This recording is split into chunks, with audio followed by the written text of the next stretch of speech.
Nick Tandy, what a move. Truex on the outside, contact made. 56 slides it at a 4. Who's going to be at the stripe? Dead even, give it to Ryan Truex. Truex is your winner over Tandy.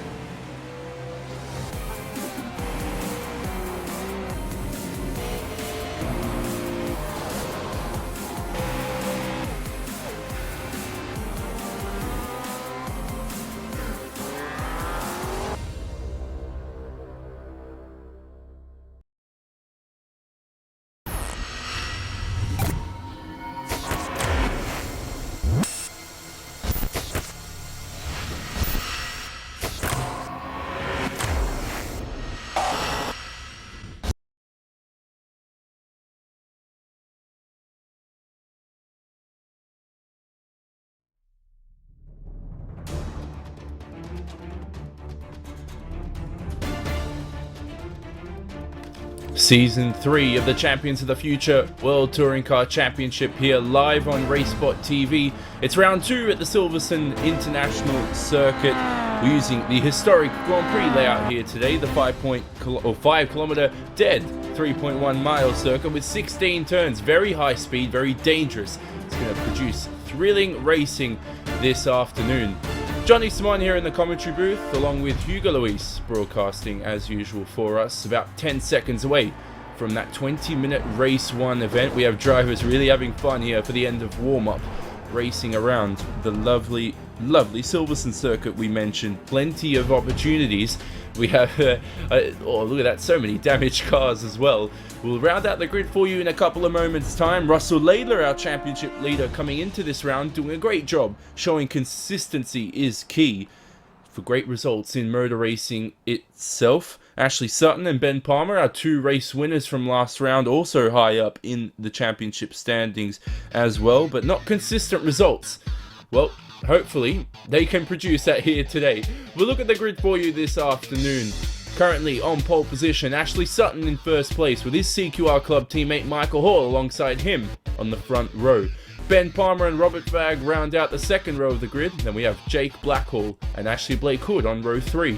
Miles Kletzley and Paul Smith are on the 4th row, and then rounding out the top 10, it's Stephen Burke and Russell Laidler. The rest of the grid on your screen as the pace car will get proceedings underway for the rolling start in race 1. We know, determined by the qualifying grid we just had, the 20-minute qualifying session. Now we have that rolling start. Race 2, the 35-minute thriller with a compulsory pit stop reverse grid, will be a standing start, so that should be very interesting when that comes up. But at the moment, the timer is ticking to 0 to begin our pace lap, and plenty of opportunities for drivers to rise today in the field. Look at the team standings as well. Holy balls, I can't believe I'm actually saying that, is in first place, and Tigers Wood, what is with these team names, in second place, tied with the Close Quarters Racing CQR Club on 135 points. They're 15 points behind leaders, Holy Balls, and I can't believe I just said that again. So as Ashley Sutton leads proceedings for this formation lap alongside his teammate, very interesting for those two. Michael Hall having quite possibly one of his worst rounds, I think his worst round even from last season's standards, so it goes to show how poor his championship defense was under pressure in that sense.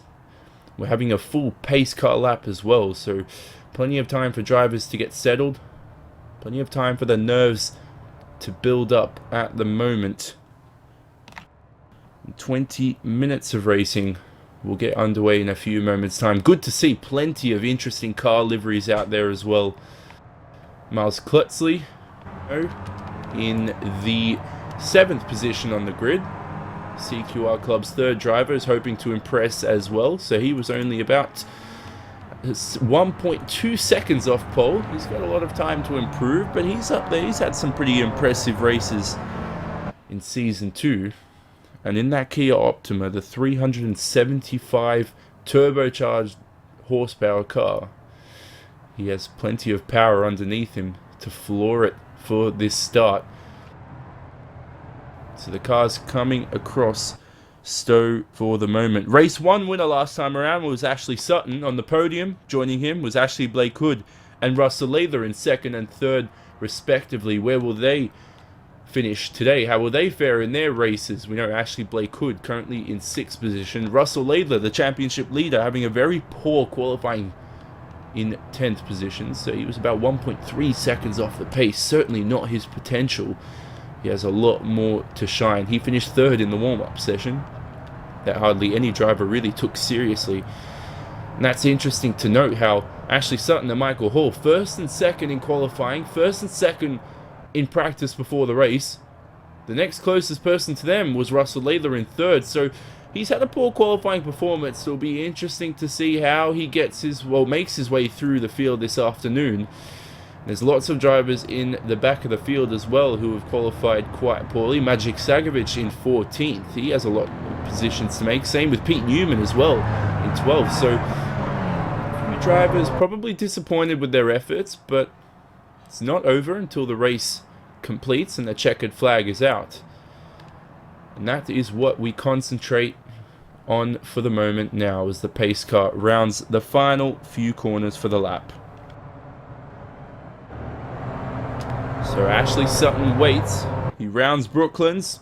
He'll then round Luffield. As that pace car pulls into the pits, Ashley Sutton will mash that throttle down and get proceedings underway. The pace car is into the pits.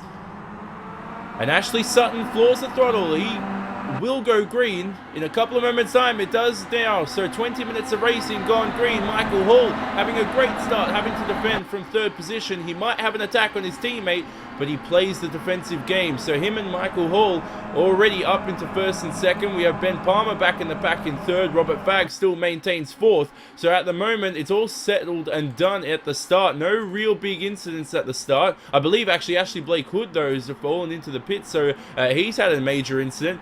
Back to the front of the lead. So Michael Hall still can't get in front of his teammate, but behind Ben Palmer, really close behind on the hanger straight. The slipstream here will pay off quite well for Ben Palmer, our winner from race 2 last time around. Maybe he can do it in race 1. Lap 1 here. Ben Palmer up the inside of Michael Hall into Stowe, braking very late, and I think he has that position.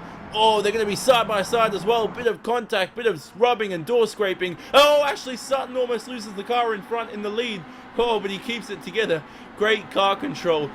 So a very entertaining couple of corners for these top 3 leaders at the moment. But Michael Hall's dropped a position, and he might still have a run here at Ben Palmer, and he might get that position back. You can never give up in these early stages. Still using the slipstream, and they'll head towards the farm straight and then under the bridge and turning right with this lovely cambered corner. Michael Hall having to block. Oh, sorry, Ben Palmer having to block from Michael Hall. He just cannot get past. That's Michael. And he still has to settle for that final podium position for the moment. So Ashley Sutton's not pulling away as much as we thought.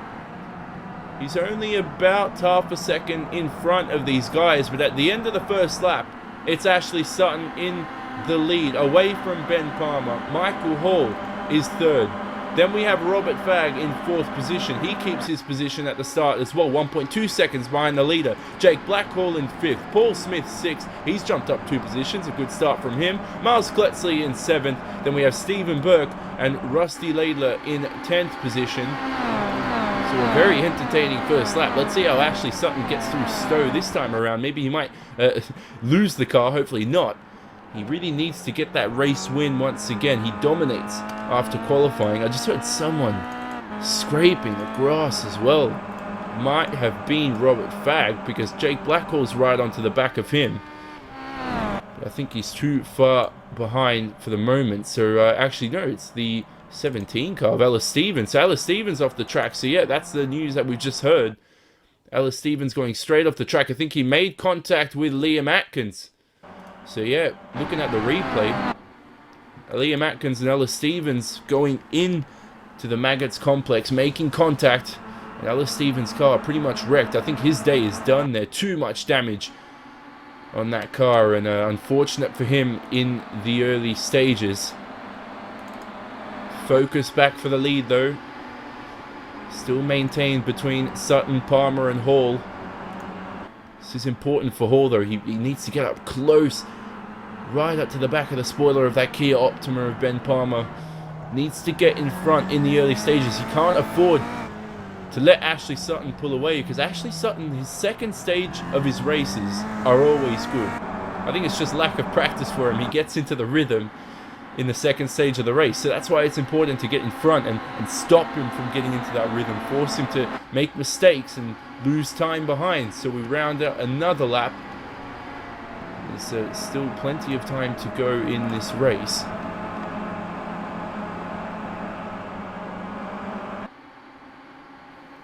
So we look at the gaps as well. Russell Layla's right behind, I believe that's Stephen Burke there. So Russell Layla, look at this. He's coming towards Beckett. So the exit's going to be good. He's not even trying Russell Layla. He's just coasting through the corners. And I think he coasted way too much, because he's too far behind now from Stephen Burke. But there's another big battle in front as well. That's Michael Hall. Still can't get past Ben Palmer. Russell Layla still can't get past Stephen Burke. As I look up the inside, Stephen Burke too far behind. Pete Newman trying to go around the outside of Russell Layla. Don't tell me he's going to do that. They're going to go all the way towards, they're going to go past Vale towards the Abbey chicane. Oh, wow, way too close. Sorry, not the Abbey chicane. That's the next corner. But look at this. Oh, Russell Layla almost getting a tap from Pete Newman. Newman getting feisty behind Russell, the championship leader, coming into this round. 15 minutes remaining in this race. We've gone through a quarter of the distance. And look at Michael Hall and Ben Palmer. I think Michael Hall's in front. So Michael Hall's gotten in front of Ben Palmer for the moment. It was all into the Priori turn 13. So Michael Hall up the inside. Palmer not defending this time around. Now the two CQR Club cars, after the end of lap 3, will lead this race. So just under 15 minutes remaining for the moment. So Ben Palmer dropping into 3rd position. He will have to fight his way back up to the top 2. Who can stop the CQR guys today? If they have a clean race, I'm sure they'll be dominant enough to take the win. So it's up to the drivers behind to show how much they can improve and how much they can catch up to those two guys in front. Just so dominant. So Michael Hall now having a very positive race compared to round 1. Slowly creeping towards the lead as well. Only 7/10 behind his teammate. Plenty of time to make up as well. So he's trying to get into the slipstream now. Gap now 6/10. And I thought somebody in the back almost lost it. No, they... So plenty of drivers still into formation for the moment. Stephen Burke very close in Miles Kletzley. Now Russell Layla might pounce if Stephen Burke maybe makes a mistake or gets feisty. The top 6 though separated by 2.9 seconds. Oh, so close between those guys. Far behind, Miles Kletzley 1.7. Trailing Jake Blackhall in 6th position. It's low. That gap's increasing by the second. It's 1.8 now. So we have plenty of groups in formation for the moment.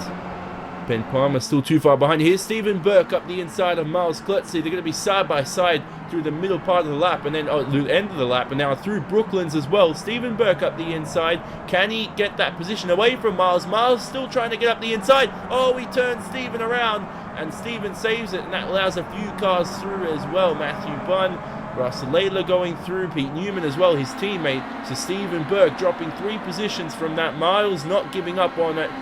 And very, very close for Stephen Burke's race to be ended there. And he's certainly going to be heated in that cockpit. But his teammate Pete Newman in front in 9th position really wants to pounce on championship leader Russell Layla. Russell up the inside of Maggots. We saw an incident here with Ella Stevens and Liam Atkins earlier.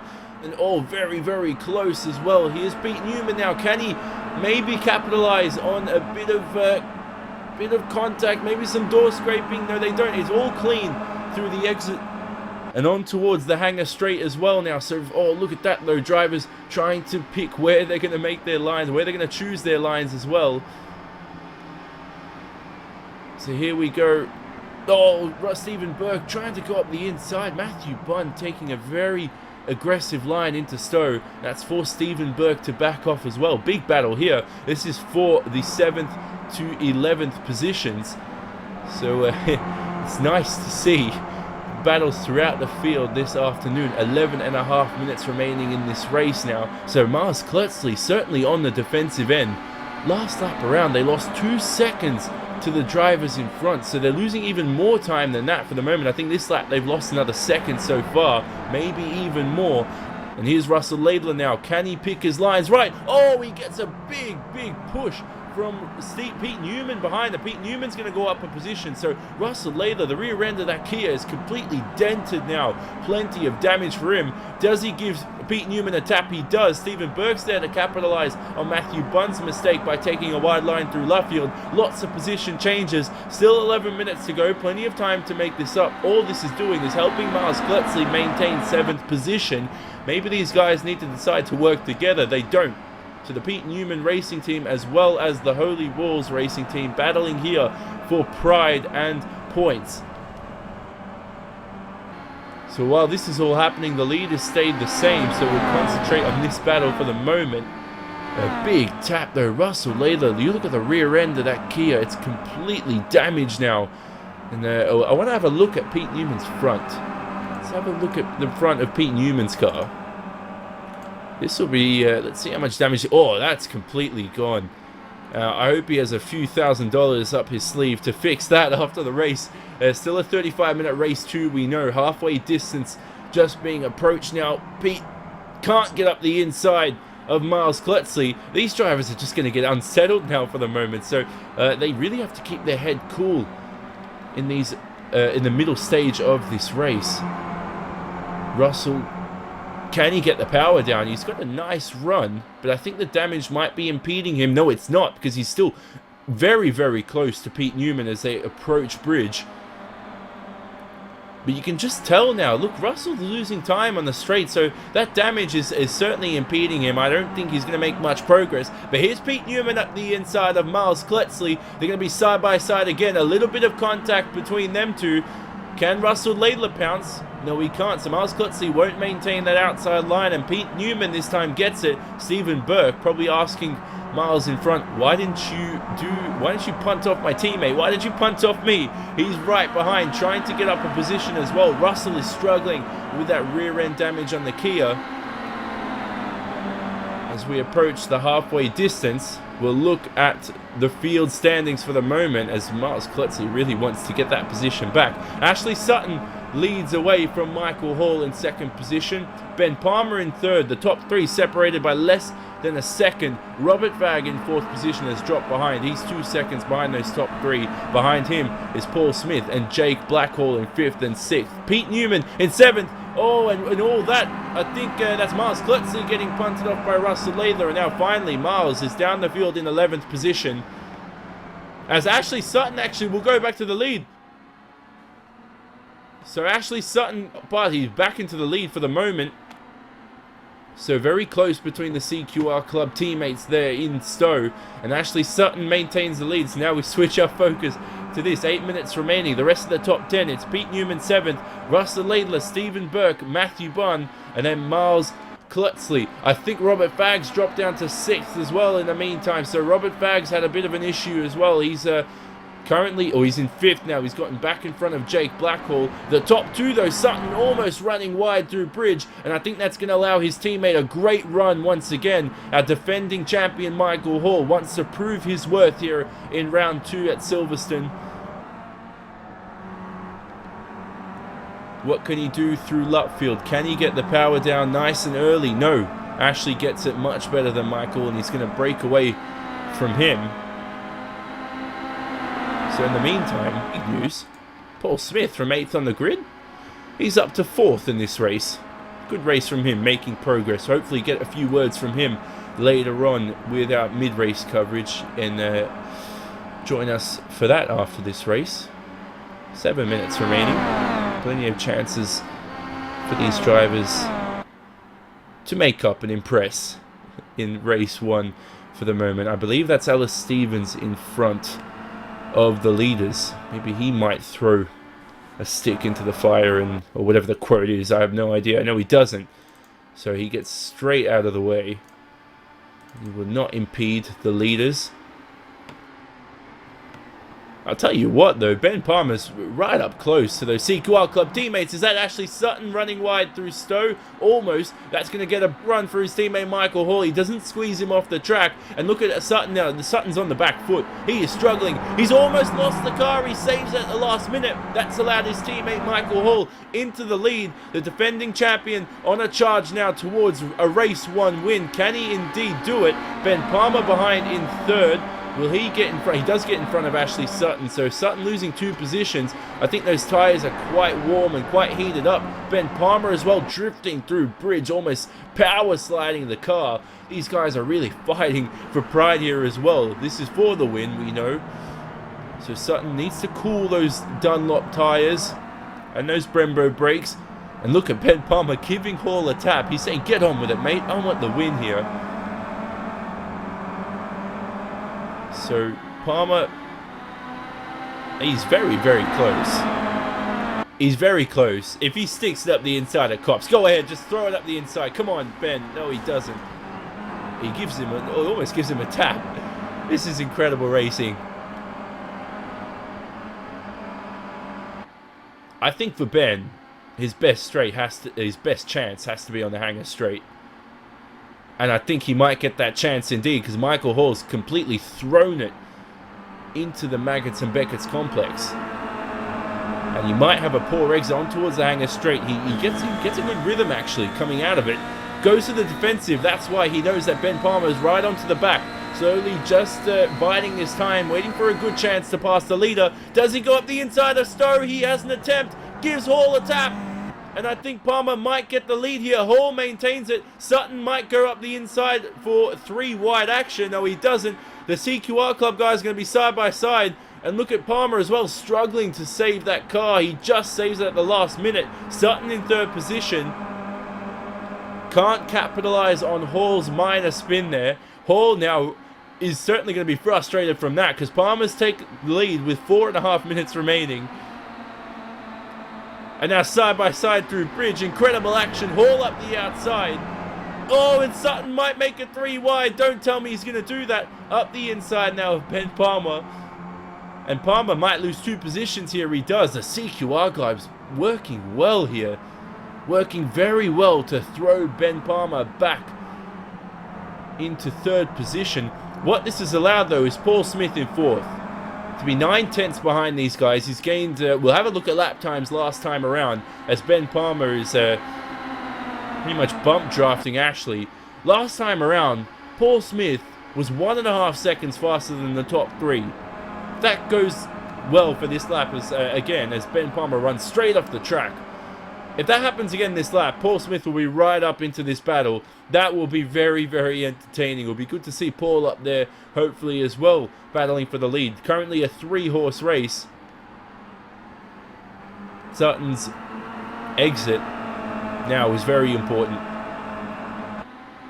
Very, very important. He gets it right. Straight into the slipstream of his teammate. I think this will be a candy from a baby move. Maybe not, because Hall's taken the inside line, very aggressive. I think these guys need to work together, because here's Ben Palmer. Palmer's back into this. They've allowed him straight back into the picture, and I think Sutton might lose a position here. He's late on the brakes, but he keeps that position well, so he's impressed me a lot there. Palmer and that wonderful art car. Reminds me of that BMW art car from Le Mans. Will he finish in first place? Will he even finish in third? Depends how much they allow Paul Smith and Robert Fagg behind to close up. So now Brooklands. This corner coming up, Brooklands, pretty much shapes how they're going to go across Lutfield and the main straight. And you see, that's what I'm talking about. Hall runs wide. And Sutton's not even trying through Lutfield. He's basically backing off, because his teammate in front is pretty much blocking the track. He's had such a poor section of the track there. 2 minutes remaining now. 2 laps remaining. They'll get another one in after this. A minute 46.7 for each of the top 3 last time around. Almost identical lap times. Incredible stuff now. So they'll have 2 laps remaining after this. So this will be the second to last lap. Ben Palmer still can't get up close to Ashley Sutton or Michael Hall. Actually, he gets close. He just can't get past. So the view behind, the top 5 now separated by 2.3. The top 3 separated by half a second. This is the closest Sutton's been all, well, pretty much all race, or all, the whole past 5 minutes, to Michael Hall. Side by side now across the hangar straight. The battle for the lead on the second to last lap. Sutton sliding under the brakes.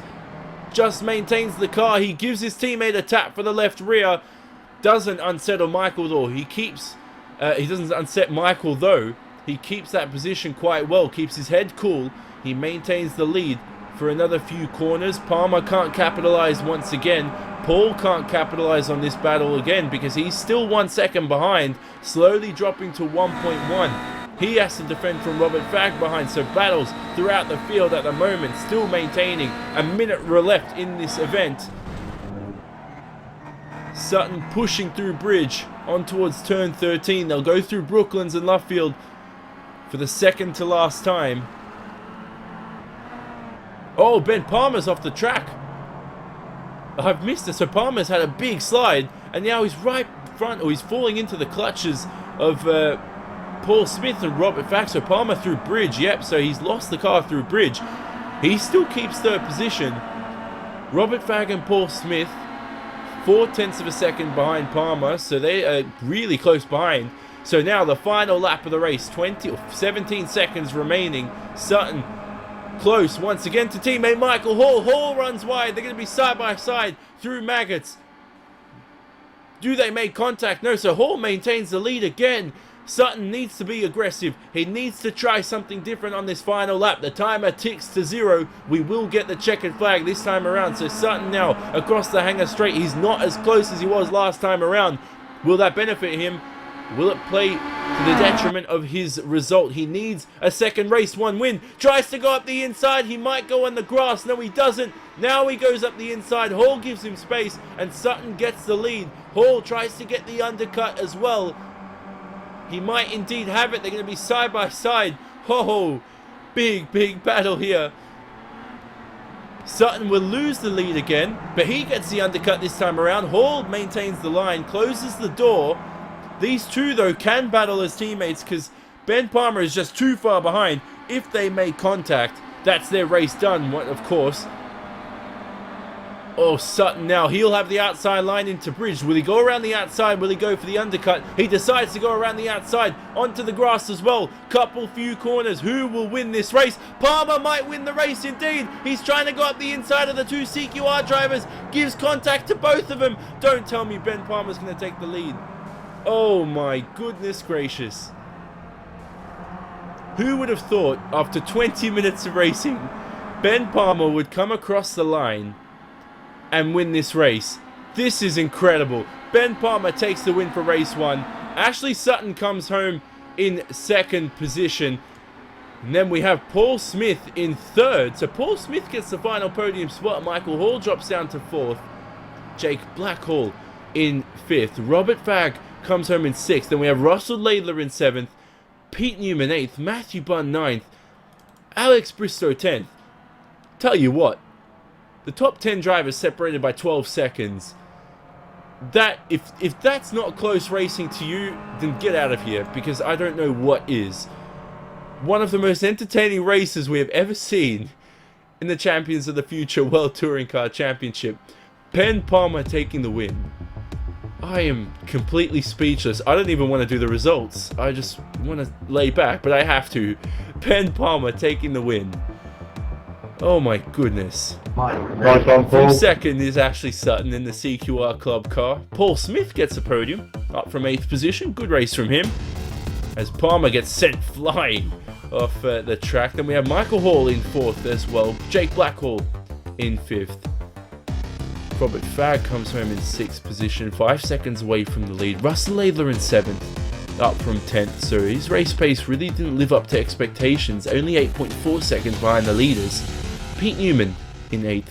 Matthew Bunn 9th. Alex Bristow 10th. And rounding out the field, we have Stephen Burke in 11th. Magic Sakovic in 12th. Alexander Day in 13th. Keith Hamilton 14th. Miles Kletzley drops down to 15th.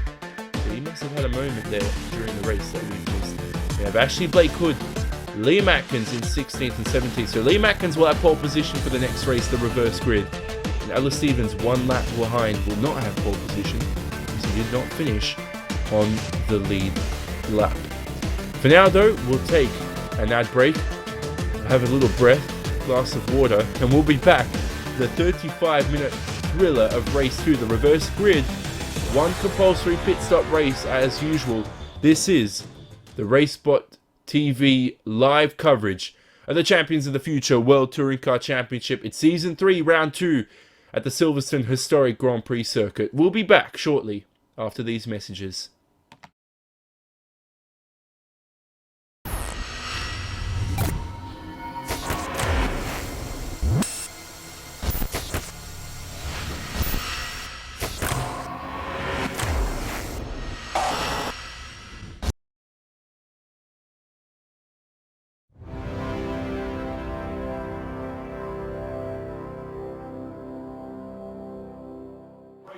It's time for those most famous words in motorsports.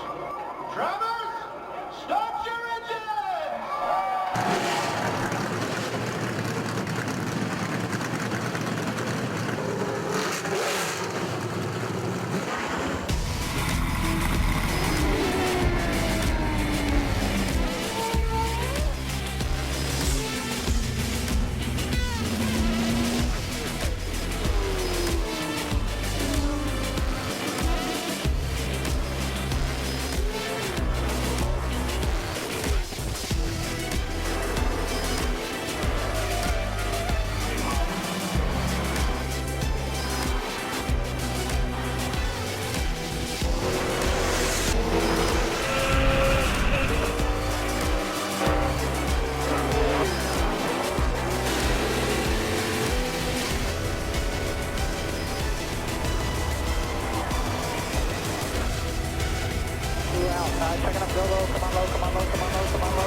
Michael Conti comes up at a corner number 4 in the checkered flag. He wins his first NASCAR iRacing.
Simulated racing can be awesome, but can also be kind of a free-for-all.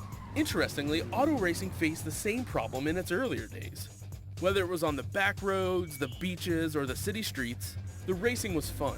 But there was always a certain level of chaos and danger, until some folks came along and put some order to all of this. Stuff like official racetracks, regulations about weight and equipment, and enforcement of standards. That's what gave us high-speed excitement, fast-paced action, and photo finishes. That's when racing became racing. The guys over at iRacing.com have made the same transformation in the world of sim racing. Sure, they've got the most accurate tracks and realistic cars out there, but that's just the start. See, iRacing analyzes the performance and results of each driver in every race, so you can be sure you're always placed in races where the competition will be tight, and that those reckless drivers who ruin it for us all are kept in the pits. Not to mention that with over 45,000 active members already in their vast community, you can find races day and night, so you can always get in on the action. You can even join a league of your favorite series. And since updates are always automatic, you don't have to worry about software and can focus on the track. Zip up your fire suit and check out iRacing.com.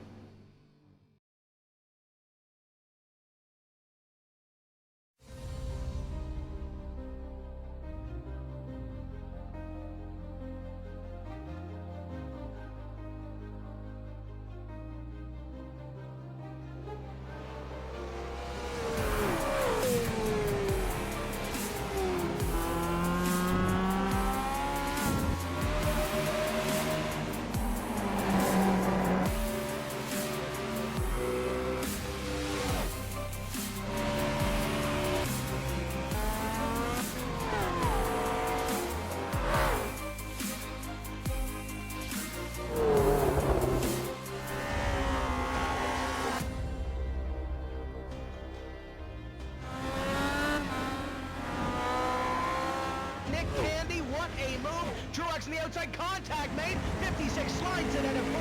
Who's going to be at the stripe? Dead even, give it to Ryan Truex. Truex is your winner over Tandy.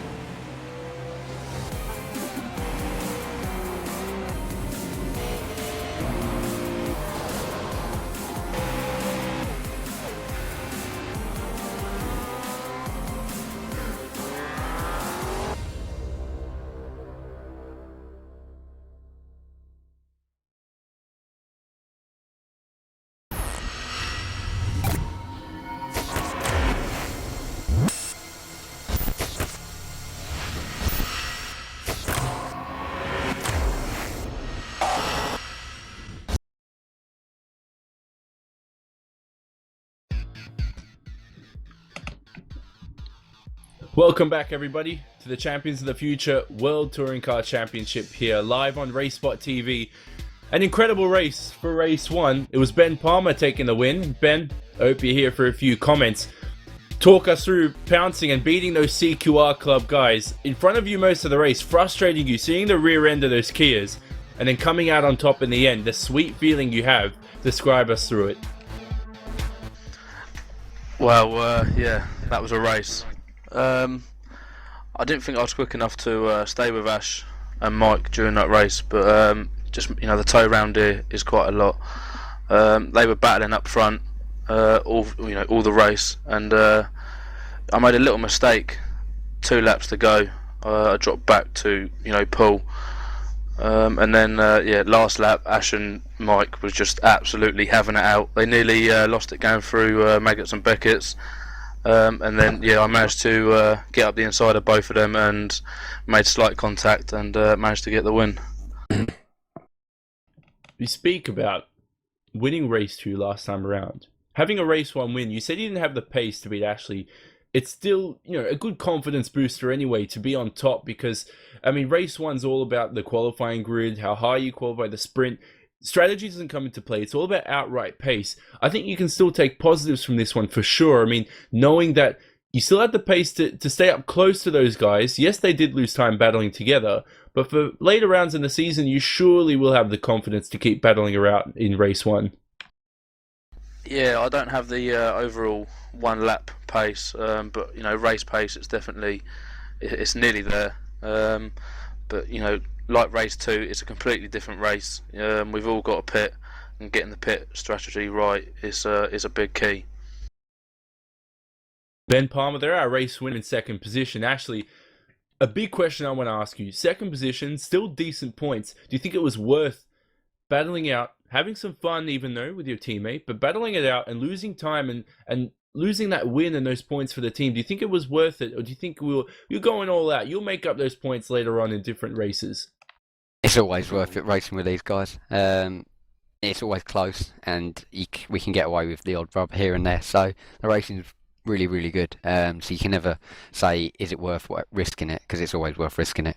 But the rate, no, I wasn't too sure if I had enough fuel for the end. So I was sort of fuel saving a little bit, but obviously I'm trying to keep the gap fairly similar to what Michael and Ben were doing. But we were just trying to hold the gap back to, well, Rob at first and then Paul.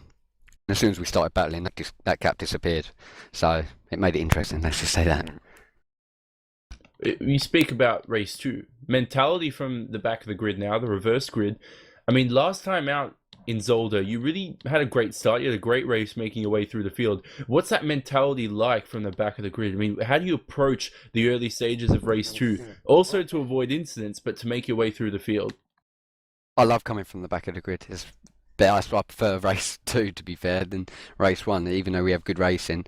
But yeah, it's just you got to pick people off in their weak spots, and obviously when the grid's all compact on the first lap, that's the time when you can make as many positions as possible because we're all close together. As soon as it starts spreading out and the pit stops get involved, then that can really mix things up as well, and it's a little bit harder to overtake and gain advantage on someone. So yes, all out on the first few laps and make up as much as possible. For those who want to learn from a dominant driver and how they approach a reverse grid race, there you go. Ashley Sutton coming home in second position. Let's go to Paul Smith now, who rounds out the podium. Paul, I spoke to you before the race. You said you were disappointed with your race 1 results, so you weren't happy that you didn't capitalize on your potential and maximize it there in round 1.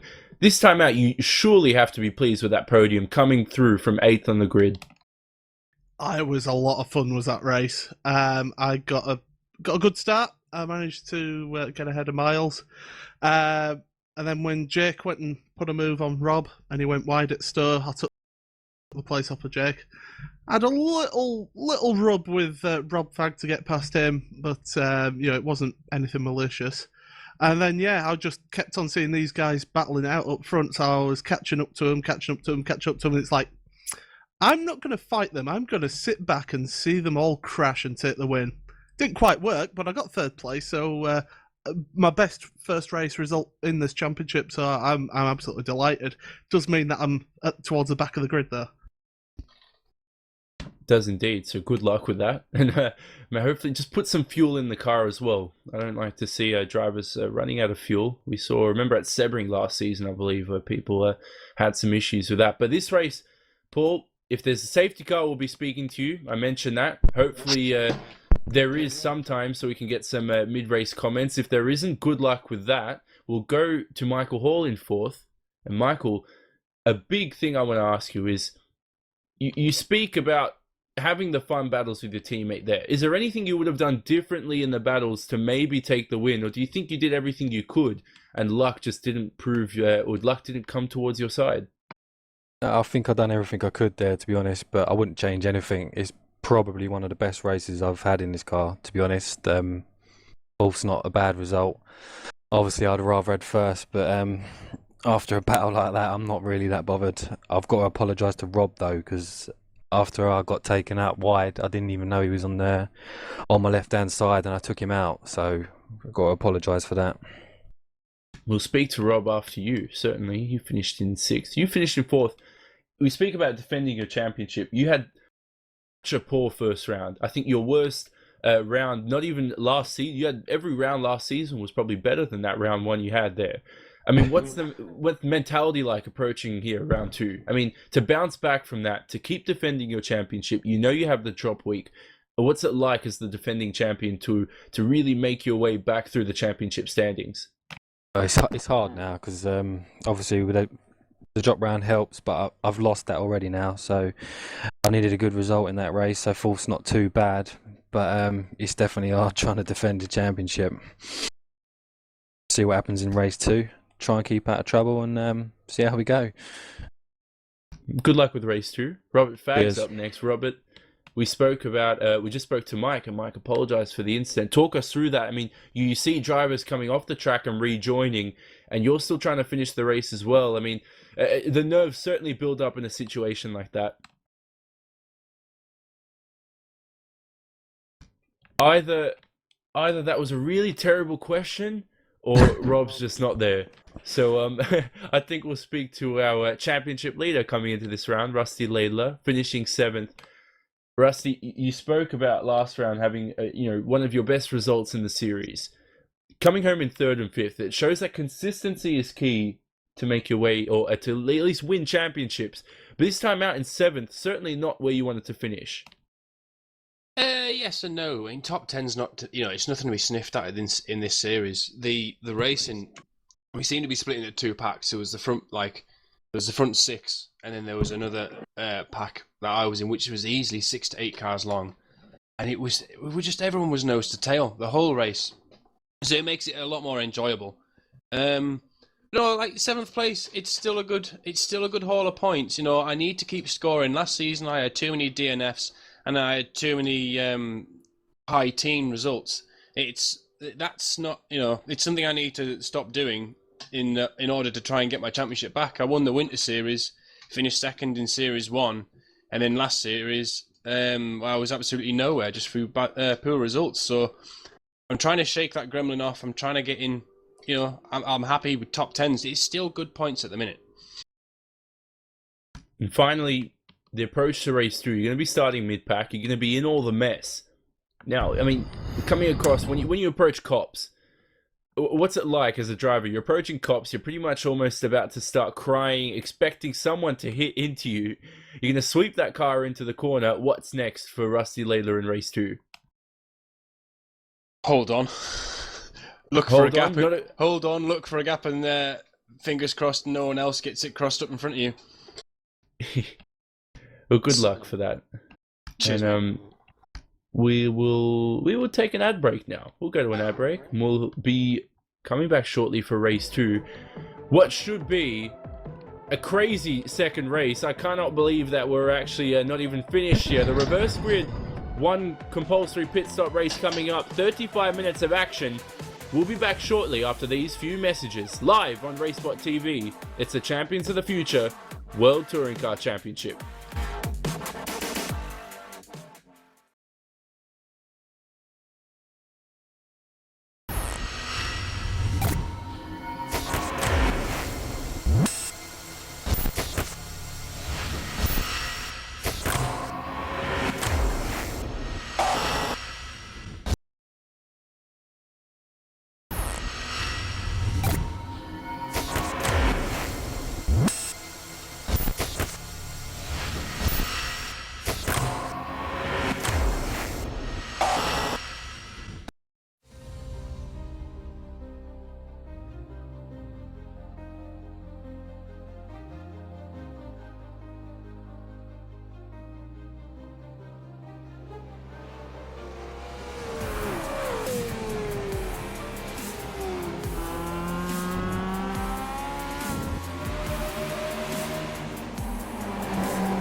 Truex in the outside, contact made. 56 slides it into 4. Who's going to be at the stripe? Dead even, give it to Ryan Truex. Truex is your winner over Tandy.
The second round indeed, of the Champions of the Future Touring Car Championship for Season 3. It's 2 underway in a few moments' time.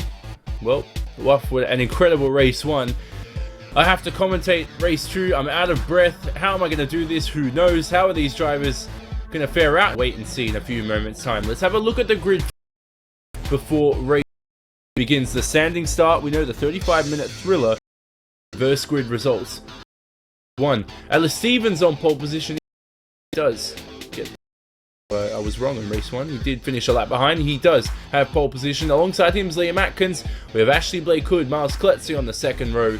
Keith Hamilton, Alexander Day in 5th and 6th. Then rounding out the top 10, it's Magic Sakovic, Stephen Burke, Alex Bristow, and Matthew Bunn. The rest of the grid on your screen. We'll get proceedings going in a few moments' time.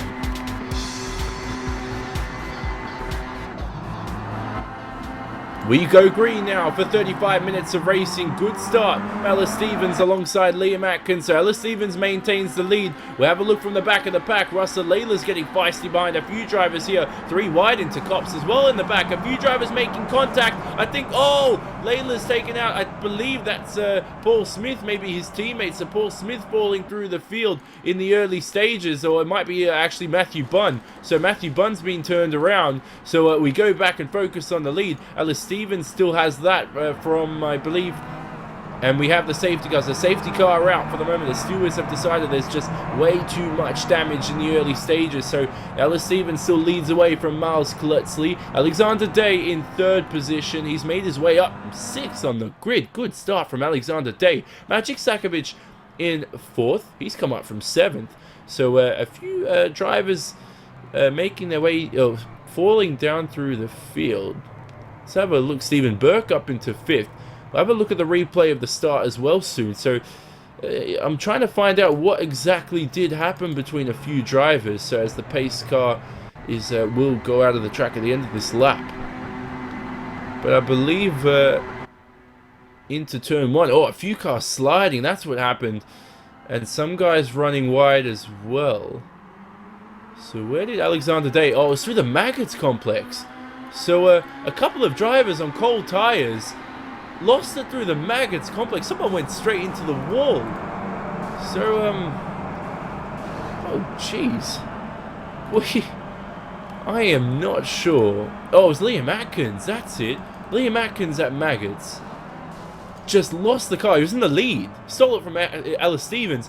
Carried way too much speed into the corner, went straight into the wall. A few drivers going off with him as well. So cold tyres, Liam Atkins in last place now. His race has completely taken in a couple of corners. Oh, that's just amazing. Hopefully we'll get a few words from Paul Smith. We'll talk to him in a couple of moments' time. But yeah, incredible start for the moment. Paul Smith, hopefully joining us now. Paul, that start, I mean, lots of drivers going off the track. We talk about cold tyres. Was that affecting you at the start? Because it seemed to affect a lot of drivers throughout the field. I think a lot of people had forgotten to change the brake bias to take account for the cold tyres, and that's what caught a lot of people out. Yeah, it got a bit messy there, and I think they've done the right thing throwing the caution. And we speak about, I think Russell Laidler accidentally, or I think Matthew Bunn lost the car and Russell Laidler turned him around even more. So, I mean, not good for your team as well, with Matthew Bunn now having lots of damage to that car. Not sure if you saw that or not. Well, I saw something happen in front with my teammates. I was a bit concentrating on the people around me, but yeah, Matt Bunn has said that a second contact that he had has sorted out how the car drives, so hopefully you should be able to carry on. You speak about your race now. You're in 10th with don't crash into the cars in front, please. I won't. No, but you're in 10th. Plenty of optimism for this race. You've gone up from 16th on the grid. I think you've got a good chance. I think if you keep your mentality together, Ashley Sutton's 2 positions in front, your teammates in front of you, will you work together to maybe make your way through the field personally? You're having a great event so far. You've got the pace. Do you think it's worth for you to really push in the early stages, or will you try to win this race or get yourself up the field through strategy? I think we've got to, as much as I'd want to be able to move forward, I think it's all about the consistency of your pace, especially with the pit stops, because if you can look after your tyres and then put in some really good hot laps before you pit, you can gain so much time that way. So it's a bit tricky with strategy. I mean, I'm sat here thinking about my fuel for the pit stop as well, with the effect of the fuel saving with the safety car. Paul Smith there, currently in 10th position. A great start. Good luck for the rest of the race, Paul. We'll leave you to it from here on in, as his car is currently still on the track. So light's still on. It won't be in this lap around. But look at the field now. Look at the top 10. So Alice Stevens in first position. Behind him, Miles Kletzley. Then Alexander Day making 3 positions up. Pretty much through. He didn't really pass anyone watching his replay at the start. So Alexander just pretty much capitalized on people making mistakes.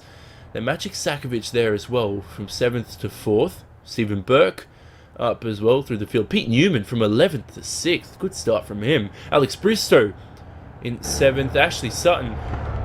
I talk about people having good starts. Ashley Sutton completely blows everybody out of the way. I don't even know what to say. I'm speechless. 17th to 8th. The race hasn't even started, man. It's been 5 minutes through and you're already into 8th position. That's incredible. So then we have Russell Laidler and Paul Smith, we just spoke to, in 10th. So those 2 teammates trying to get in front of the CQR Club car of Ashley Sutton. Ashley going into the pits. This will not count towards that compulsory pit stop. You have to make it in green flag conditions. So Ashley Sutton now from that start. I'm pretty sure that's correct. I'm pretty sure that Ashley Sutton does have to go make a pit stop. So we'll have a look at Ashley Sutton's start for the moment. And he got off the line quite well. The initial stage of the start was good. Not too much wheel spin. Trying to get in front of his teammate blocking the door. So Sutton having to back off. And then in towards turn 1. Sutton around the outside. Found the gap. So smart driving in towards Copse. Got lucky as well. Ran wide. Did a bit of that Raikkonen 2009 start at Spa. Just ran wide, used and get out of trouble, use and maximize the track. We have a few cars going off to the left at Maggot, so he's gained another few positions from that. And then the safety car was pulled off. Believe it or not, Ashley Sutton, actually the steward, had to pull up, what do you call it? Pull the safety car out. So Ashley Sutton out of the pits now in 16th. His teammate Michael Hall in 15th. If I'm indeed correct, and that does not count towards their compulsory pit stop, there must be a reason why they've made that. Has to be a reason. So, maybe a bit of damage. Maybe trying to just get out of trouble. The lights on that pace car are out. 28 minutes remaining. Ellis Stevens, all he wants to do is break away from Miles Kletzley in 2nd. Break away and maybe hopefully win this race.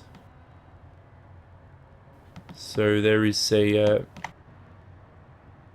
bit of scuffle going on. Liam Atkins in 11th had a penalty cleared for him. Same with Pete Newman.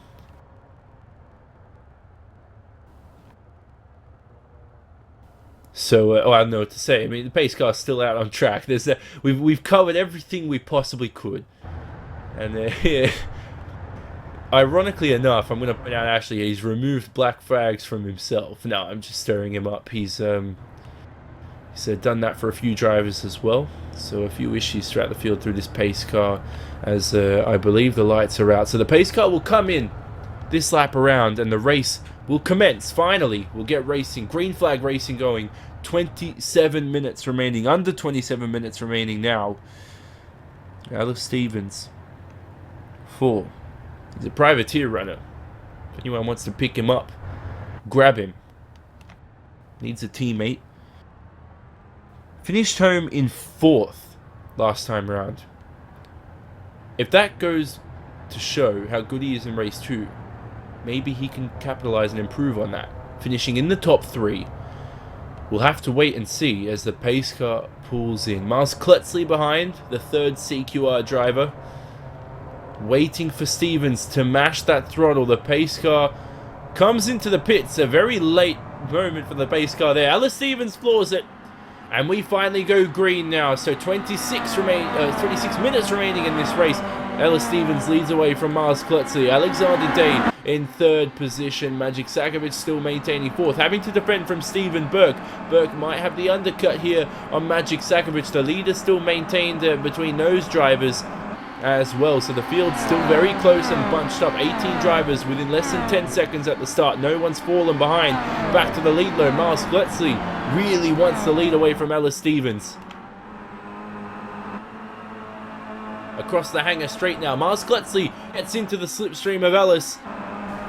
Does he have the straight line speed? It seems not in the initial phase. In the second part of the straight, he's creeping in, slowly trying to pick his line. He goes for the outside, braking very late now. Miles, can he maintain the line around the outside? Look at this though, he has the grip. He's not going to have the space, and Stevens makes him run wide. Behind, Alexander Day wants to capitalize on this. Side by side though, through the next corners, bit of contact, and Ella Stevens collects, he almost lost the car. Now he collects Miles. Ellis off the track, he might have some damage from that. He's slowly fought yet. Ella Stevens' race is done. Ella Stevens, unfortunately, this is heartbreaking for him. His race is done. He's got too much damage in that Kia Optima. And, well, Alexander Day now takes the lead. Alexander Day, Miles Klutzley, well, we have to focus back on this. Ella Stevens' day is done and dusted. Miles Klutzley behind, really trying to get that lead back. He had to fight for it with Ellis. Now he's going to get back in front of Alexander Day. So at the end of the first really green flag lap of the race, it'll be Alexander Day leading from Miles Klutzley. Let's see how Klutzley's line or exit through Luffield will be. Not the best. He'll have the slipstream. Alexander Day for failed race online, taking the lead here at the end of the first green flag lap. Miles Klutzley in second, Magic Sakovic in third. Look at the battle for the lead though. Miles Klutzley very close behind. They're going to be side by side through maggots. Is Alexander going to give him room? Will Miles stick it up the inside? He does. Alexander gives him very minimal space. Miles has to take it to the curb. Incredible racing. Good stuff from both these drivers. Alexander gives him a lot more space this time around. But look at this behind. Magic Sakovic turns around Miles Klutzley. Miles Klutzley turned around. He's been collected by, I believe, that's Russell Layla. So Russell Layla's got into a bit of strife there as well. That's allowed Paul Smith into fourth. Alex Bristow third, Stephen Burke second, Paul Smith having a look at third position here, up the inside at Stowe, and oh dear me, so big contact at the back, and Miles Klutzley's race is now done. 2 leaders in 2 laps, their race is gone. Paul Smith though up the inside now. We'll have to look at this for third place. The battle for third. Can Paul capitalize on anything new? Well, we can't. Magic Sakovic still in 5th after turning around Miles Klutzley, so he's still up there. His race isn't finished. Side by side now through. Apologies, they're side by side now on towards Bridge. And now Paul Smith. Oh, look at this though. Look at this. Magic Sakovic not giving up. He wants to go up the inside. He's too far behind. The battle for the lead. Burke still very close today. Lots of slicing and dicing to watch out for here. Pete Newman wants a piece of this battle. There's no room for Paul Smith to go up the inside there. He's just way too close. Alex Bristow taking his lines right, dives into the pits, wants none of that battle. So Paul Smith into third now. Good start from him. Stephen Burke in second, so Stephen Burke very close to Alexander Day. The battle for the lead now, so once again, hopefully no one gets turned around this time. And so Stephen Burke now, his lines through Beckett's important, the exit through here on towards the hangar straight, loses way too much time though through the middle complex there, so he's lost lots of time, lots of battles through the field. The top 10 separated by 7.1 seconds from the leader. From 3rd place to 9th, it's 2.2 seconds, not even, it's 1.5 now. Lots of battles going on throughout the field. Pete Newman side by side with Magic Sakovic into Stowe. Newman up the inside. Sakovic trying to maintain that outside line. He gets it right. He keeps it indeed. So good stuff there from Magic Sakovic. Pete Newman though not giving up. Oh! I think that was Magic just missing the corner completely, and he's gone straight into Pete Newman. So Pete Newman now losing positions, and that's allowed Ashley Sutton into 4th, Michael Hall into 5th. They've got pressure rubber. they've made that pit stop. It's not obviously not doesn't count towards that compulsory pit stop. Right onto the back of Paul Smith now. The two CQR Club guys getting out of trouble, making that pit stop. They're up into 4th and 5th now from near the back of the pack after the safety car came out. That is incredible. Good stuff from them. So now Paul Smith 3 seconds away from the top two, slowly losing time as he fights with the rest of the guys here in the field, making their way through the field. So we look at the top 10 finally for you. We'll have a look at the gaps now. So Alexander Day leads away from Stephen Burke. Paul Smith in 3rd. Paul Smith 4th. Ashley Sutton in 4th. That's updated finally for me. Michael Hall 5th. Yeah, Ben Palmer in 6th. Jake Blackhall 7th. Pete Newman 8th. Robert Fagg 9th. And Liam Atkins in 10th position now. So important for drivers to keep it together here through Maggots and Beckett's. So important for Stephen Burke to get a good exit. He's way too far behind. Just way too far behind. But I tell you who's not far behind, that's Ashley Sutton on Paul Smith. Smith struggling for straight line speed, so Ashley Sutton might stick it up the inside. He does, sweeps the car up there. And don't tell me Michael Hall's going to take another position. So Paul Smith might lose 2 positions in one corner here at Stowe. Michael Hall now side by side with Paul Smith. No contact made between the two. And the two CQR guys working together, making their way through the field. Paul Smith almost turns around Michael Hall. Now as Michael and Paul run wide, Ben Palmer also wants to get past Paul. So Paul on the back foot at the moment. Not good for his chances in this race. Oh, Palmer running completely off the track, keeping the car together through bridge now, side by side with Paul Smith. Paul's going to lose 3 positions this lap, maybe not. He still fights for it, and Palmer plays the patient game. Waits for a better and safer passing maneuver. Stephen Burke and Alexander Day for the lead at the moment. Stephen Burke almost giving a love tap to Alexander Day. He does indeed, gives him another bump draft. Now, they're going to be side by side as well. So much action going on. 19 minutes remaining in this race. Just over halfway distance through. So Stephen Burke has to back off for a bit. So now the updated standings for you. Alexander Day in front of Stephen Burke. Actually, we'll look at that later because there's just no time for it. Stephen Burke here for the lead. Side by side as Paul Smith does indeed go into the pit lane. Oh! Alexander Day is taking a terrible line through Maggots and now through Beckett's. Really get a good exit. Burke takes a very... And he's got a great exit. If Stephen Burke doesn't take it, I'll be surprised. I'll be completely... And oh, don't tell me Alexander Day is going to maintain that lead. How in the world has he done that? Oh, maybe not. Stephen Burke proves me wrong. Up the inside of Stowe. Up the inside of Stowe, side by side now, and the Alexander Day not giving up. Incredible stuff. What? This is allowed? Whoa! Alexander Day off the track.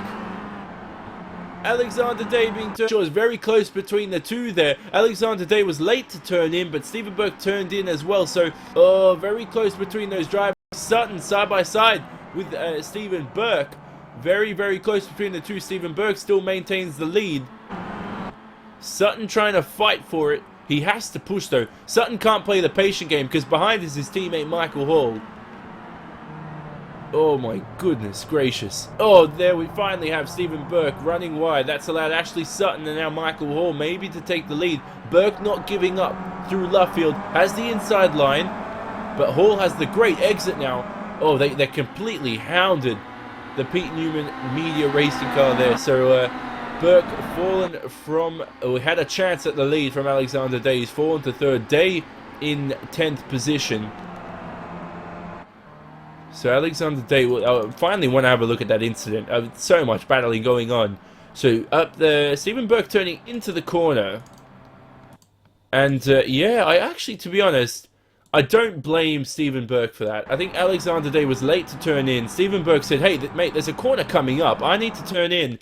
And once he did, that's what happens. Contact's being made and Stephen Burke falls down to 3rd. Might even fall. Another position now to Ben Palmer. Palmer up the inside on the hanger straight. Another candy from a baby move here. So Palmer straight up the inside. Holds the line on the apex and he takes 3rd position. So the top 3 now. The same top 3. I'm having a laugh. The same top 3 from race 1. If we get the same of racing we did with 16 minutes remaining, I mean, I don't know what to say. I just want it to happen. And Palmer in 3rd, 8 tenths behind Michael Hall. Michael Hall 6 tenths behind leader Ashley Sutton. In the middle stage of the race, Stephen Burke in 4th, Jake Blackhall 5th, Pete Newman 6th, Robert Fagg in 7th, Liam Atkins 8th. Rounding out the top 10 is Keith Hamilton and Ellis Stevens. Ellis Stevens is 35 seconds away from Keith Hamilton, so the top 9 is pretty much in a race of their own. A few drivers making pit stops. Important here for those drivers who've made early pit stops. How much time will they make undercutting the rest of the drivers as Burke pulls into the pit lane? We have a look at Ashley Sutton's lap time this time around. A 45.9. The benchmark will probably be Paul Smith. Have a look at Paul Smith's lap time. So Paul Smith, I will update you on that. He's still coming across the final few corners.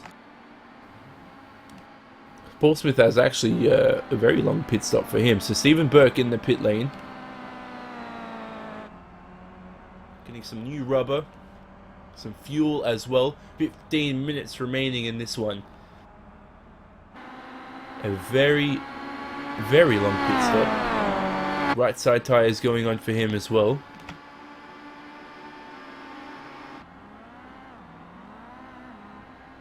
I'll tell you what, quick pit stop actually. Might be 22.8, so it is 22.8 seconds for Stephen Burke. He's out and away. Hey, if he might take the lead here with that quick pit stop. Depends how quick the CQR guys are, as well as Ben Palmer. Palmer slowly maybe falling into the clutches. Oh, Stephen Burke's going off the track. Maggots on cold tyres, so ooh, that's not good for an undercut. He's probably lost a second there. So Stephen Burke now 45 seconds away from the lead. We focus back on that lead battle. Michael Hall now only a few tenths behind his teammate. This isn't just a battle for pride. This is a battle for the win. The way this is, of course, that's quite obvious. It's easy said than done. Somebody pull into the pits. Come on. Sutton or Hall? No, they don't. Strategy's the same for those two teammates. Palmer? No, he doesn't. Jake Blackhall continues on. Where is Pete Newman? Doesn't pull in. None of them go in. None of the drivers go into the pit lane. So they continue for another lap. 13 minutes remaining. All heavier fuel in this stage of the race. Paul Smith lapping faster than the leaders last time around. So Paul Smith a 146.1. The same for Michael Hall. Sutton a 46.4. Paul Smith here. He's had a long pit stop. He's 15 seconds away from Stephen Burke. If he didn't have that long pit stop, I think he'd be right up there for the lead. A 38.5 second pit stop for Paul Smith. So that's what's put him back through the field. Stephen Burke's had a quick stop. He's only 45 seconds away. It'll be interesting to see after this pit stop phase who comes out with the lead. Very important for the drivers to nail their out lap, their in lap as well. And the actual pit stop itself, the most important part of the phase. Sutton using incredible amounts of curb with 12.5 minutes remaining.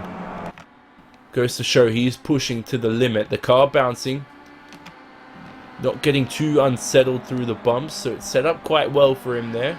Comfortable in that CQR club car. Sliding though, yeah, the front end of that car is certainly very loose. It's been sliding a lot through race 1 and race 2 now. Hall still trying to get in front of his teammate. These two made a pit stop under safety car, don't forget. I believe they do have to make a second one, because you have to make it under green flag conditions for it to be compulsory.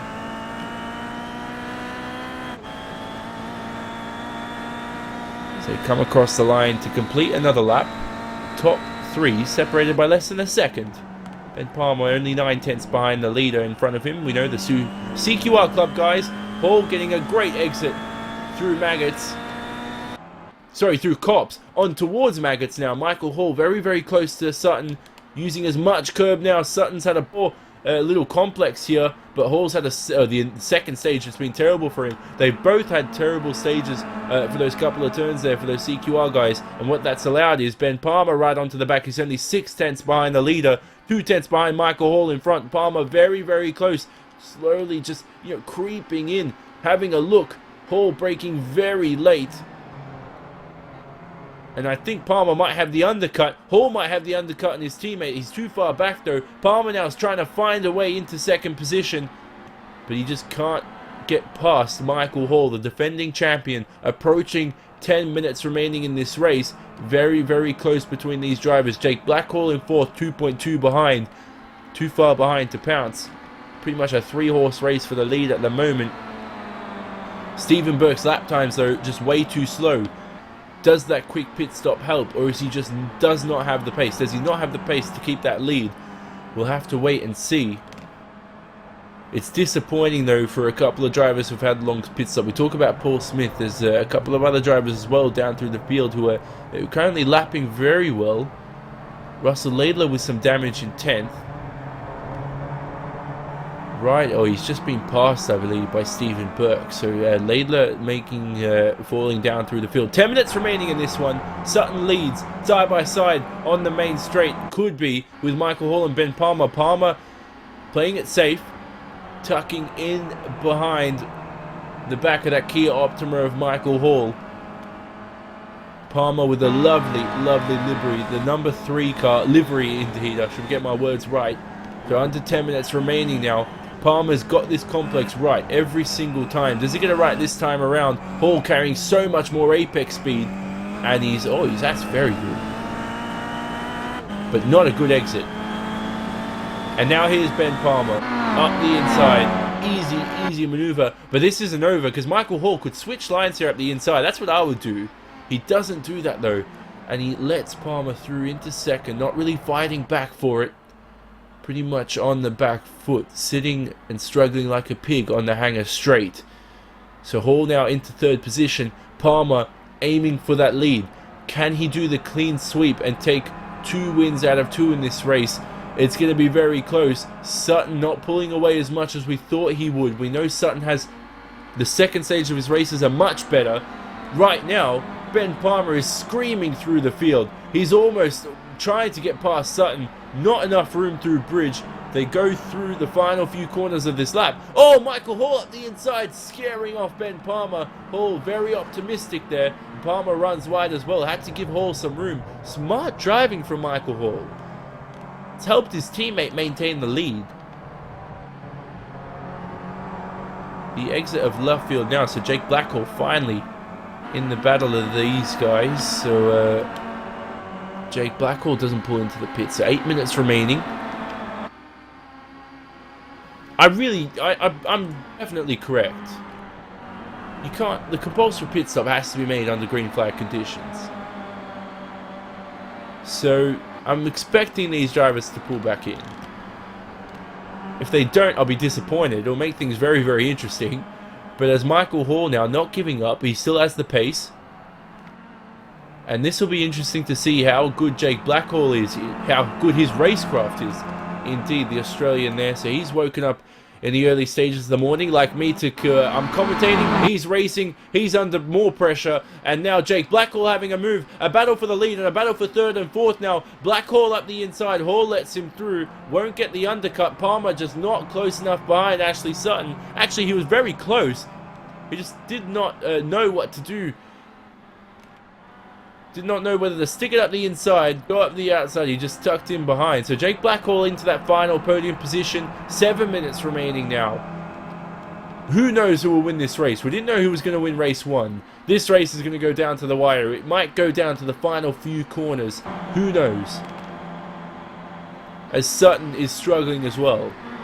The CQR guys struggling in the latter stages of the race here at the moment. Palmer and Blackhall really pushing to the limit. This is great for Jake Blackhall. The battles in front have him a chance here for a race win.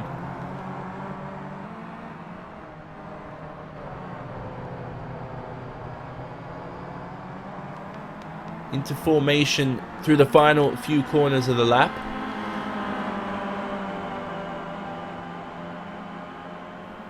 And Sutton still leads away from Palmer and Blackhall. Hall in 4th. So the important part of being passed is this first stage of the Maggots complex. I'll tell you what, Michael Hall's struggling. He's not onto the throttle as much as I think. But for some reason now, he gets so much more speed. Look at that. Through Beckett's, almost collecting Blackhall. Blackhall's had a terrible exit through Maggots. And now on towards the Hangar Straight. Hall's just been caught. He's been surprised by that. And he had a chance there to get back into the top 3. But Hall's struggling on the straights. I think he might have damage here. Or it must be a fuel issue or something, because Hall is struggling. Running wide as well. There's something wrong with Michael Hall's car. That doesn't mean he's going to fight any less as he Jake Blackhall. And he runs wide once again now. So the top 4 still maintaining their positions for the moment. Pete Newman 6.5 seconds behind this. Lovely, lovely.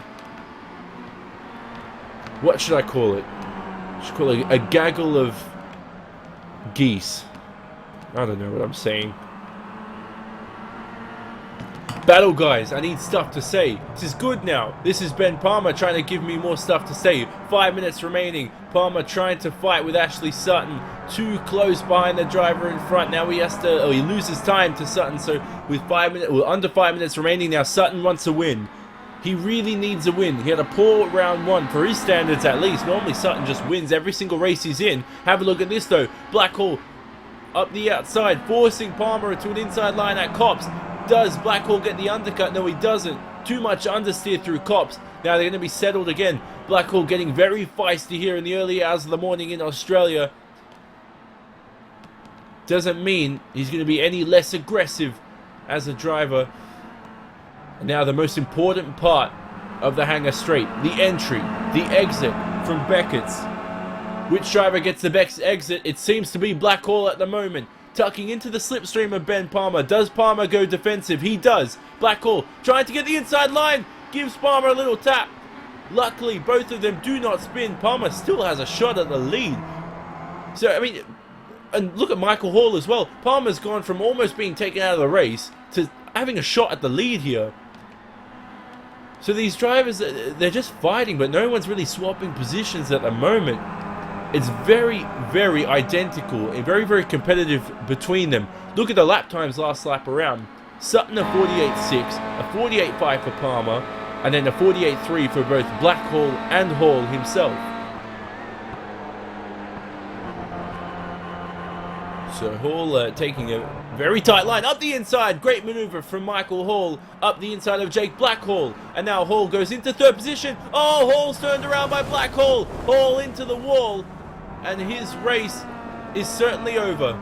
Too much damage on that Kia Optima. He rejoins the track safely this time around.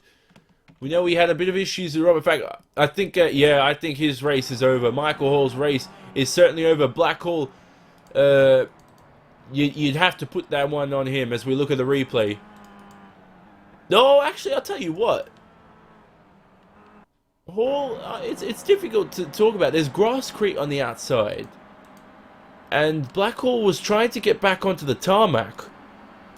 He could have backed off the throttle, but Hall still had to give him space. I think Hall still had to give him space. I'm not going to judge on that. I seriously do not know who's at fault or who did the right thing there, but certainly one man's race is over as Michael Hall. He's in the pit lane now. And certainly not what he wanted. Not what Jake Blackhall wanted either. This has benefited though, is the top 2. Sutton and Palmer now. Palmer still struggling to get in front of the dominant Ashley Sutton. Can't get the undercut either. I wonder if Jake Blackhall might have damage here. I don't think he does. I think he just picked off after the contact. He was a bit unsettled by the incident. So this is the second to last lap of the event. And Palmer, for some reason, has dropped way too far behind. I'll tell you what, Jake Blackhall, the third position here, he comes home. I think, you know, despite the incident, it's a great great motivator for future rounds anyway. Whether it's his fault or not, I don't know whose fault it was, to be honest. It's very close between them both. But now, as they come across the line for the final lap, I was wrong indeed. That pit stop does count under safety car positions. And I'm putting the blame on myself for that, by the way. I was told last round that it had to be made under green flag conditions. So, yeah, that's not me. Oh, Palmer running completely off the track. I'll tell you what, though. He can use as many. He's got 15 incidents, I believe, for race 2 to use up. Might as well use them here at the moment. So it is indeed a 15 incident limit for this race. Use them up. Get as much time as you can by running wide. Obviously could get a penalty from that, but if he doesn't, it's good stuff. Here's the exit on the Hanger straight. This is aggression to the max. The final lap of the race. Ben Palmer going for 2 wins out of 2. Ashley Sutton disappointed with his race 1 result. Needs a win now. Up the inside, he defends. Palmer goes for the outside line into Stowe. Braking very late is Ashley Sutton. Palmer going for the undercut here. Palmer gets a great exit. He'll have the outside line, and he has to settle in for 2nd position. I believe that is not his last chance, though. Plenty of opportunities now as they wrap around turn 10. They'll go towards the Abbey chicane in 11th, in turn 11. So Palmer now way too far behind. Sutton's just nailed this final lap. It's like he wasn't trying for the whole race, then he just starts trying for the final lap now. Timer ticked to 0. So this is indeed the final few corners. Sutton way too far in front. He's carried too much apex speed through bridge. Now towards Brooklands. Palmer defends the inside. Sorry, Sutton defends the inside. Palmer will have the undercut maybe into Luffield now. Sutton keeps that inside line. Oh, Palmer gives him a tap. Will Sutton keep it together? He does now. They could be. Oh, this is going to be a drag race to the line. Ashley Sutton versus Ben Palmer for the lead. Too close for comfort, and Ashley Sutton will take the win. Oh, how about that? How about that? So Ashley Sutton takes the win. 0.069 of a second between the two at the finish. What a race. What a finish between them. Ashley Sutton takes the win from Ben Palmer. Jake Blackhall, the Australian, comes home in 3rd. Pete Newman comes home in 4th, 7 seconds behind Robert Fagg in 5th. Oh my goodness. Less than a 10th between the top 2. And then Liam Atkins in 6th. Michael Hall 7th. He's they're still finishing the race. They're quite far behind. So Atkins comes home in 6th here. Michael Hall in 7th. Laidler, after all his contact, started 12th, comes home in 8th. Still gets another top 10 result. I'm sure he'd be pleased with that. Not delighted, but pleased. Ashley Blake Hood comes home in 9th. He's a lot stronger than that, Ashley Blake Hood. We've seen stronger results from him. And then Stephen Burke rounds out the top 10 as well. So, good finish from those guys. Oh my goodness gracious. If that doesn't please you viewers out there, I don't know what does. As we look at the race results again for the moment. Ashley Sutton takes the win from Ben Palmer. Less than a 10th separating those two. The drag race to the finish. Incredible stuff. Jake Blackhall comes home in 3rd, 2.9 seconds behind. And then further behind, it's Pete Newman in 4th. Robert Fagg rounds out the top 5. And then 28 seconds behind is Liam Atkins in 6th. Michael Hall in 7th after that contact with Jake Blackhall. Still gets a top 10 result. Russell Lader in 8th.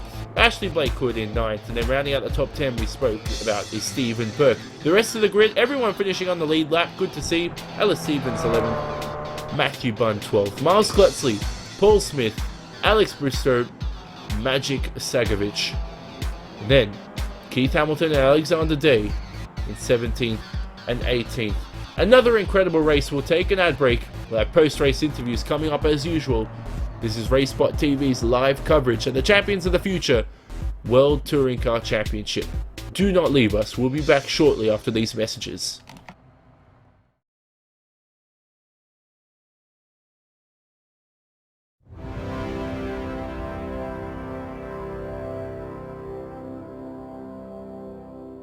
Race fans, it's time for those most famous words in motorsports. Drivers, start your engines!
Michael Conti comes up at a corner number 4 to the checkered flag. He wins his first NASCAR iRacing.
Simulated racing can be awesome, but it can also be kind of a free-for-all.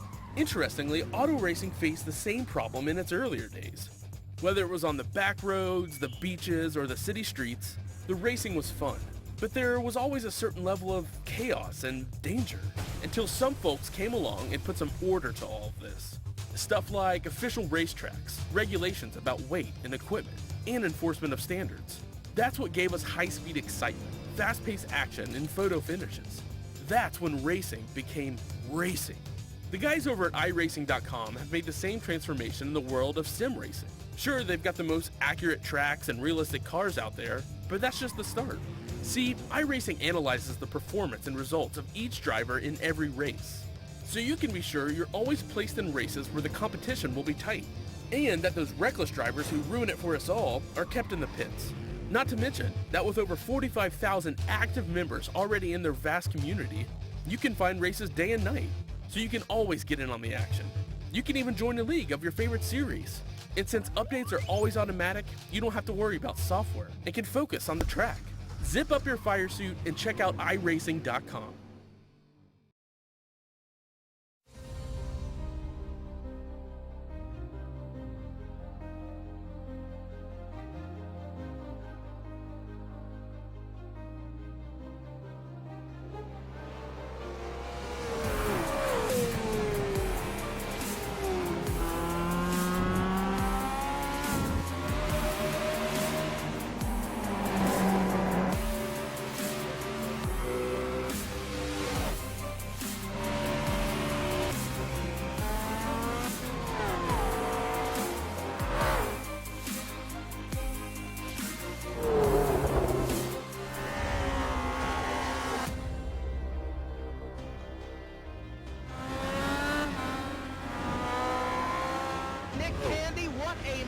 Truex in the outside, contact made. 56 slides it into 4. Who's going to be into the stripe? Dead even, give it to Ryan Truex. Truex is your winner over Tandy.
fans, it's time for those most famous words in motorsports. Travis, start your engines!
Michael Conti comes up at a corner number 4 to the checkered flag. He wins his first NASCAR iRacing.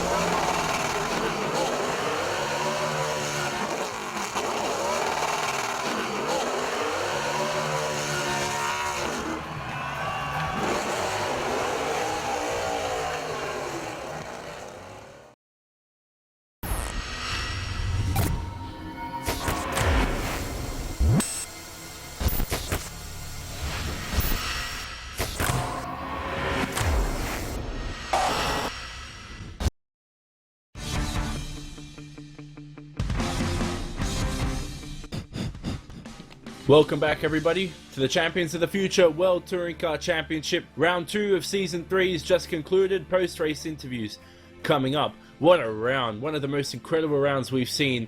Incredible results. The race finish, less than a tenth of a second separated between Ashley Sutton and Ben Palmer for the win. We'll start off with Ashley Sutton, our race winner for race 2.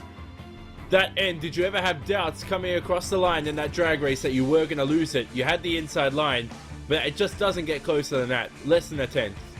Yeah, obviously, up to that point, we were all just in fuel safe mode. So we took the gamble of actually pitting early, pitting under safety car, brimming the car, and then having to fuel save towards the end of the race. So we all sort of agreed to stay in line. But yeah, the last lap, it was all break loose sort of thing. It was down to whoever could push for that last lap. And going up to the line, he did have the run on me, but I've got the short distance to the finishing line. So yeah, in theory, I should have come out on top. Yeah, certainly, indeed. That's what I noticed as well. The inside line certainly helps. Less distance, as Ashley said. He wins race 2, gets maximum points from that lovely, lovely reverse grid race. Ben, disappointment? Or you can come out this round, please. You could have taken 2 wins out of 2. Less than a tenth of a second from the win in race 2. I think it's positive from my sense. But in your sense, how do you leave this round? In a positive mindset? Yeah, very happy. You know, I pulled some strong points out the bag. Like Ash said, you know, we was fuel saving for, you know, nearly half of the race. We slightly got the fuel wrong.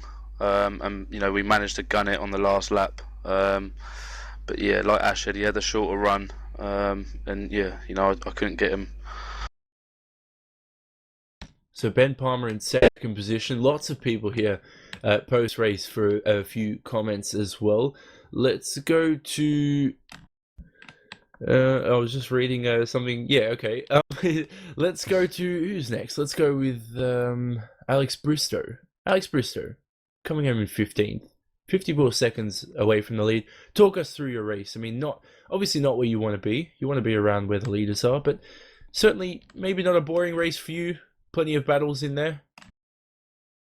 Yeah, had a good first race. Beginning. Yeah. Dropped back majorly on the pit stops. Everyone got the jump because they were pitting on the safety car. Apart from that, just went backwards and backwards and backwards. So the comments are certainly disappointed there. Sounds from Alex Bristow, and finishing in 15th position. Andre 3000 is next. I mean, Ellis Stevens, sorry. You came home in 11th. On pole, you had the lead in those early stages after the pace car, obviously. What happened to you? You had an incident and stuff. I mean, disappointments from that. Last time out, you finished fourth, I believe. Or no, was it fourth? Yes, it was. So came home in fourth last time around race 2. Do you think you could have had a great result like that this time around, or do you think 11th, despite the spin, was still the maximum? Or no, we're quiet here. Let's get some more. Let's get who's here. Let's get Magic. Are you here? No, he's not. Yes, he is. Come on, guys. Jeez. All right, Magic, you're here. Didn't see much of you today. Certainly disappointing. You'd want to be up there as well. I mean, what can you work on to improve your pace in following rounds? I just have to turn up and actually practice.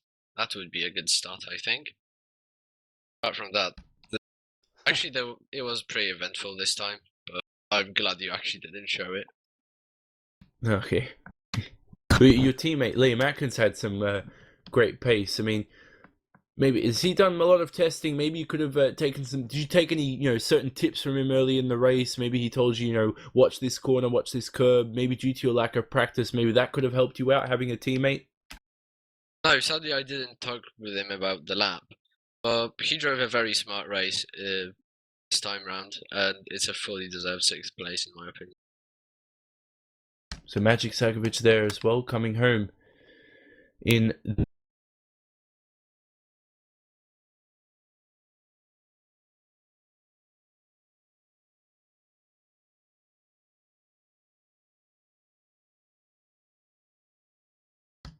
how did your race go? People do not anything you said. You out then. Yeah, we had a bit of a technical glitch. Okay, my problem. All of a sudden. All good. I'm here. Paul, you there? Oh, hello. You speaking to me?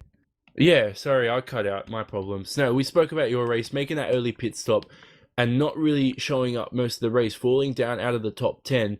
I mean, why was that? Why the reason for that early pit stop?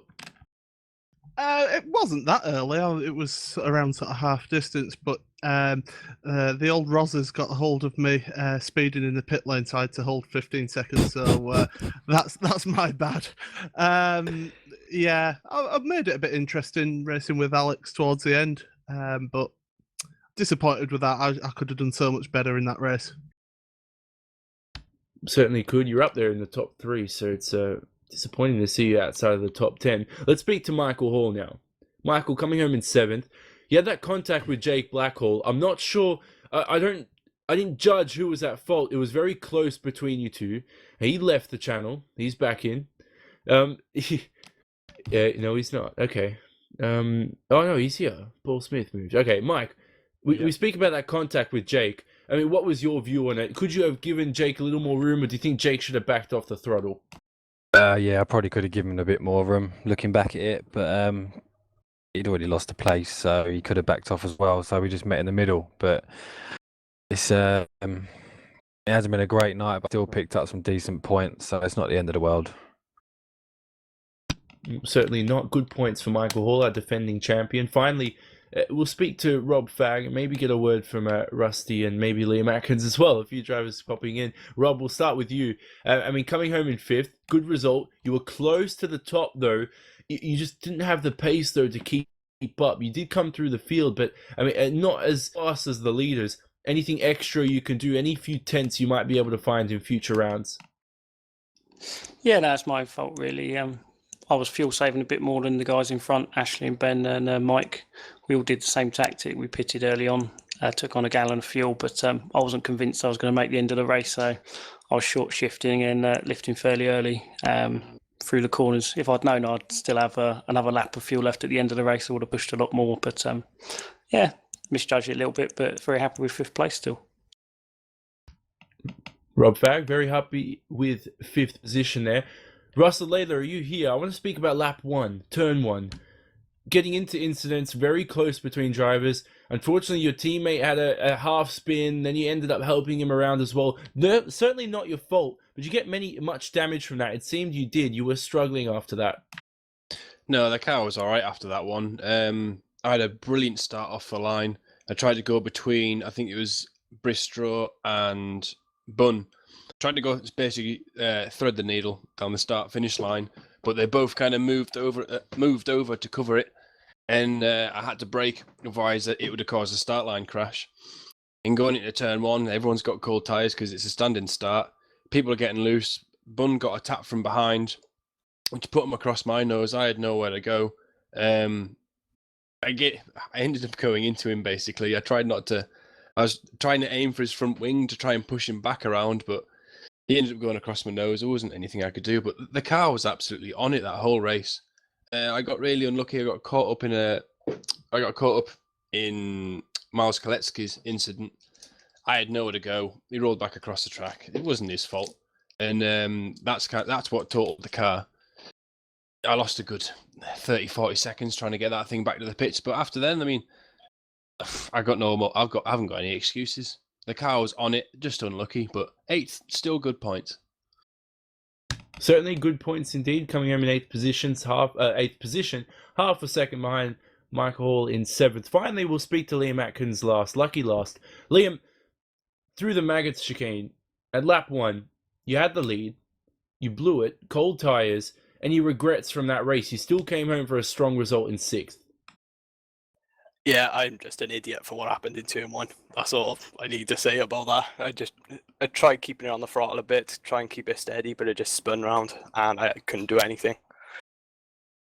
Is it difficult though on cold tyres? I mean, I've never, obviously the commentator, I've never driven the car personally, but I mean, you know, cold tyres and these Kia Optimas, lots of power, 375 horsepower, turbocharged. Yes, it's front wheel drive, but it's certainly difficult to keep that car on rails.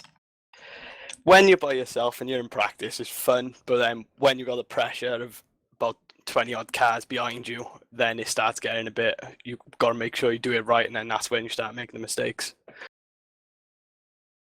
Certainly indeed. So we'll wrap things up now finally for the end of round 2. A wonderful round, very entertaining races. Thank you for joining us, to all the viewers out there. We hope you enjoyed this broadcast once again. This is Johnny Simon in the commentary booth, Hugo Luis broadcasting for us as well. Season 3, Round 2 of the Champions of the Future World Touring Car Championship here. It was live coverage on RaceSpotTV. Join us in a week's time for the 3rd round at Montreal. We will see you then. For now though, it's bye-bye from the commentary booth. Bye.